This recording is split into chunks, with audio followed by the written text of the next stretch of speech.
ಮೈಸೂರಿನಲ್ಲಿ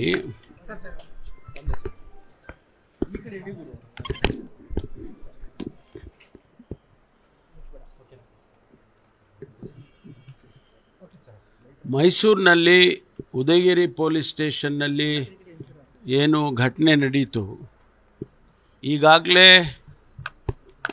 ಪೊಲೀಸ್ ಅದಕ್ಕೆ ಏನು ಕ್ರಮ ತಗೋಬೇಕೋ ಅದನ್ನೆಲ್ಲ ತಗೊಂಡಿದ್ದಾರೆ. ಯಾರು ಅದಕ್ಕೆ ಕಾರಣೀಭೂತರಾಗಿದ್ದರು ಅವ್ರನ್ನೆಲ್ಲ ಅರೆಸ್ಟ್ ಮಾಡಿದ್ದಾರೆ, ಇನ್ನೂ ಕೆಲವ್ರನ್ನೆಲ್ಲ ಅರೆಸ್ಟ್ ಮಾಡ್ತಾ ಇದ್ದಾರೆ. ಈ ಸಂದರ್ಭದಲ್ಲಿ ಭಾರತೀಯ ಜನತಾ ಪಾರ್ಟಿಯವರು ನಾವು ಅದನ್ನು ರಾಜಕೀಯ ಕಾರಣಕ್ಕಾಗಿ ಅದನ್ನು ಒಂದು ಅಸ್ತ್ರವಾಗಿ ಉಪಯೋಗ ಮಾಡಿಕೊಂಡು ಪ್ರೊಟೆಸ್ಟ್ಗಳು ಮಾಡೋದು, ಹೇಳಿಕೆಗಳನ್ನ ಕೊಡೋದು, ಇದೆಲ್ಲ ಮಾಡ್ತಿದ್ದಾರೆ. ಇವತ್ತು ಪ್ರೊಟೆಸ್ಟ್ ಮಾಡ್ತೇವೆ ಹಾಗೆ ಅಂತೇಳಿ ಅವರು ಪೊಲೀಸ್ನವರಿಗೆ ಪರ್ಮಿಷನ್ ಕೇಳಿದ್ದಾರೆ. ಪೊಲೀಸ್ನವರು ಪ್ರೊಟೆಸ್ಟ್ ಮಾಡೋದಕ್ಕೆ ನಿರಾಕರಿಸಿದ್ದಾರೆ. ಆದರೂ ನಾವು ಪ್ರೊಟೆಸ್ಟ್ ಮಾಡ್ತೀವಿ ಅಂತ ಹೇಳಿ ಅವರು ಹೊರಟಿದ್ದಾರೆ. ಅದರ ಜೊತೆಗೆ ಅವರು ಹೈಕೋರ್ಟಿಗೆ ಈಗ ಪರ್ಮಿಷನ್ಗೆ ಪೊಲೀಸ್ ನಿರಾಕರಿಸಿದ್ದಾರೆ, ನಮಗೆ ಪರ್ಮಿಷನ್ ಕೊಡಿ ಅಂತ ಹೈಕೋರ್ಟಿಗೆ ಹೋಗಿದ್ದಾರೆ. ಇವತ್ತು ಆ ಕೋರ್ಟಿಂದ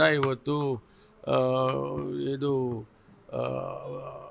ಅದೇನು ಕೋರ್ಟ್ನಲ್ಲಿ ಕೇಸ್ ಬರ್ತಾ ಇದೆ. ಅದೇನು ಡಿಸಿಷನ್ ಮಾಡ್ತಾರೆ ಕಾದು ನೋಡಬೇಕು. ಒಂದು ವೇಳೆ ಅವರು ಕೋರ್ಟ್ನಲ್ಲಿ ಪರ್ಮಿಷನ್ ಕೊಟ್ಟರೆ ಯಾವ ರೀತಿ ಕೊಡ್ತಾರೆ, ಕಂಡೀಷನಲ್ಲಿ ಕೊಡ್ತಾರೆ ಅಥವಾ ಏನು ಕೊಡ್ತಾರೆ ನೋಡಬೇಕು. ರಿಜೆಕ್ಟ್ ಆದರೆ ನಾವೇನು ಕ್ರಮ ತೊಗೊಂಡಿದ್ದೀವಿ ಅದನ್ನು ಎನ್ಶೂರ್ ಮಾಡ್ತಾರೆ.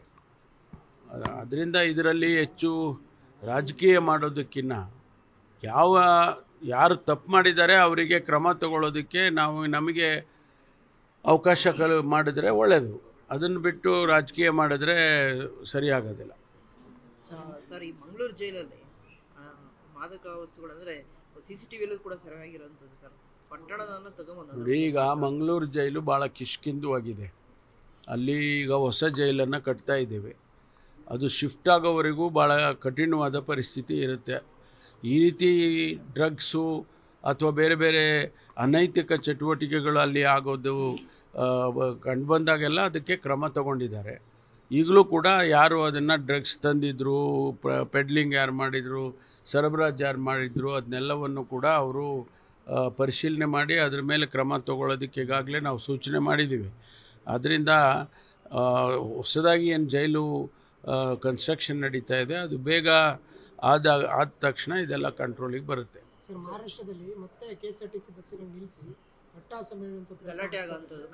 ಇದು ಪ್ರತಿ ಸಾರಿ ಈ ಭಾಷಾ ಆಧಾರದ ಮೇಲೆ ಆಗುವಂಥ ಗಲಾಟೆಗಳು ಬೆಳಗಾಂ ಭಾಗದಲ್ಲಿ, ಮಹಾರಾಷ್ಟ್ರ ಬಾರ್ಡರ್ನಲ್ಲಿ ಇದು ಪ್ರತಿ ಸಾರಿನೂ ಇಂಥದ್ದಾಗುತ್ತೆ. ಆದಂಥ ಸಂದರ್ಭದಲ್ಲಿ ಭಾಳ ಎಚ್ಚರಿಕೆಯಿಂದ ನಾವು ನಡ್ಕೋಬೇಕಾಗುತ್ತೆ. ಮಹಾರಾಷ್ಟ್ರದವರು ನಡ್ಕೋಬೇಕು, ಕನ್ನಡದವರು ನಡ್ಕೋಬೇಕು. ಯಾಕೆಂದರೆ ಇದನ್ನು ನಾವು ಹೆಚ್ಚು ಬೆಳೆಸೋದಕ್ಕೆ ಬಿಡಬಾರ್ದು. ನಾವು ನಮ್ಮಲ್ಲಿ ಕೂಡ ಏನಾದರೂ ಅಂಥ ಪ್ರಕರಣಗಳು ನಡೆದಾಗ ನಾವು ಕೂಡ ಕ್ರಮ ತಗೊಳ್ತೀವಿ. ಪೊಲೀಸ್ ಇಲಾಖೆನೂ ಕೂಡ ತಗೊಳುತ್ತೆ, ಸಾರ್ವಜನಿಕವಾಗೂ ಕೂಡ ಕ್ರಮ ತಗೊಳುತ್ತೆ.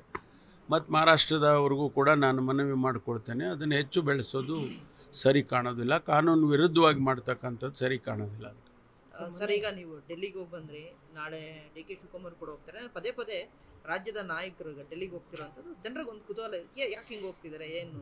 ನೋಡಪ್ಪ, ನಾವು ಅನೇಕ ಬಾರಿ ಕೆಲಸ ಕಾರ್ಯಗಳು ಇರ್ತವೆ.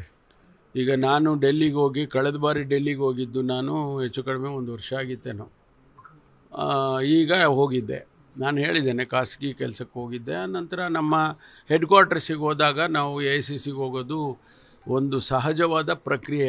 ಅದಕ್ಕೆ ಹೋಗ್ತೀವಿ ಬರ್ತೀವಿ, ಅದರಲ್ಲೇನು ಯಾವುದೇ ಇದನ್ನು ಅರ್ಥೈಸ್ಕೊಳ್ಳೋದು ಪ್ರಯೋಜನ ಇಲ್ಲ. ಯಾವುದು ಚರ್ಚೆ ಆಗಿಲ್ಲ. ಅದೇನ್ರಿ, ನಮ್ಮ ಕಾರ್ಯಕರ್ತರ ಜೊತೆಯಲ್ಲಿ ಮಾತಾಡುವಾಗ ಅವರ ಅನಿಸಿಕೆ ಆಧಾರದ ಮೇಲೆ ಮಾತಾಡಿದ್ದೇನೆ ಅಷ್ಟೇ. ಅದಕ್ಕೆ ಯಾಕೆ ಅಷ್ಟೊಂದು ಯಾವ ಸಂಚಲನ ಮಾಡಬೇಕಾಗಿಲ್ಲ. ಅಲ್ಲಲ್ಲ, ಯಾವ ಸಂಚಲನ ಮಾಡಬೇಕಾದ ಅಗತ್ಯ ಇಲ್ಲ. ನನಗೆ ನಮ್ಮ ಕಾರ್ಯಕರ್ತರಿಗೆ ಬಿಟ್ಟಿದ್ದದು. ಯಾವುದು ನನ್ನ ವಿಚಾರ ರಾಜಕೀಯದಲ್ಲಿ ಕಾರ್ಯಕರ್ತರು ನನ್ನನ್ನು ನಮ್ಮ ಕೊರಟಗೆರೆ ಜನ ಆರಿಸಿರೋದು. ಅವರಿಗೇನು ಅಪೇಕ್ಷೆ ಪಡ್ತಾರೆ ಅದನ್ನು ಮಾತಾಡಿದ್ದೇನೆ ಅಷ್ಟೇ. ಅದ್ರ ಬಗ್ಗೆ ಯಾವುದನ್ನು ಮಾತಾಡಲ್ಲ ನಾನು.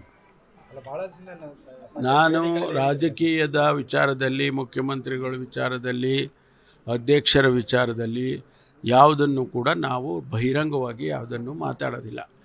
ನಮಗೆ ಅನಿಸಿದ್ದನ್ನು ನಾವು ನಮ್ಮ ಹೈಕಮಾಂಡ್ನವರಿಗೆ ಅಥವಾ ಯಾರಿಗೆ ಹೇಳಬೇಕೋ ಅವರಿಗೆ ಹೇಳೋವಂಥದ್ದು ನಮ್ಮ ಪಕ್ಷದಲ್ಲಿ ಪ್ರಕ್ರಿಯೆ. ಅದನ್ನು ನಮ್ಮ ಅಧ್ಯಕ್ಷರು ಮಾಡ್ತಾರೆ, ಮುಖ್ಯಮಂತ್ರಿಗಳು ಮಾಡ್ತಾರೆ, ನಾನು ಮಾಡ್ತೀನಿ, ಎಲ್ಲರೂ ಮಾಡ್ತೀವಿ. ಸರ್, ರಾಜಣ್ಣ ಅವರು ಜಿಲ್ಲಾ ನಡೀರಿ. ಉಸ್ತುವಾರಿ ಬಗ್ಗೆ ಬೇಜಾರು ಮಾಡ್ಕೊಂಡಿದ್ದಾರೆ. ನ್ಯೂಸ್ ಫಸ್ಟ್ ನಿರ್ಭೀತಿಯಿಂದ ನಿಮ್ಮ ಪರವಾಗಿ.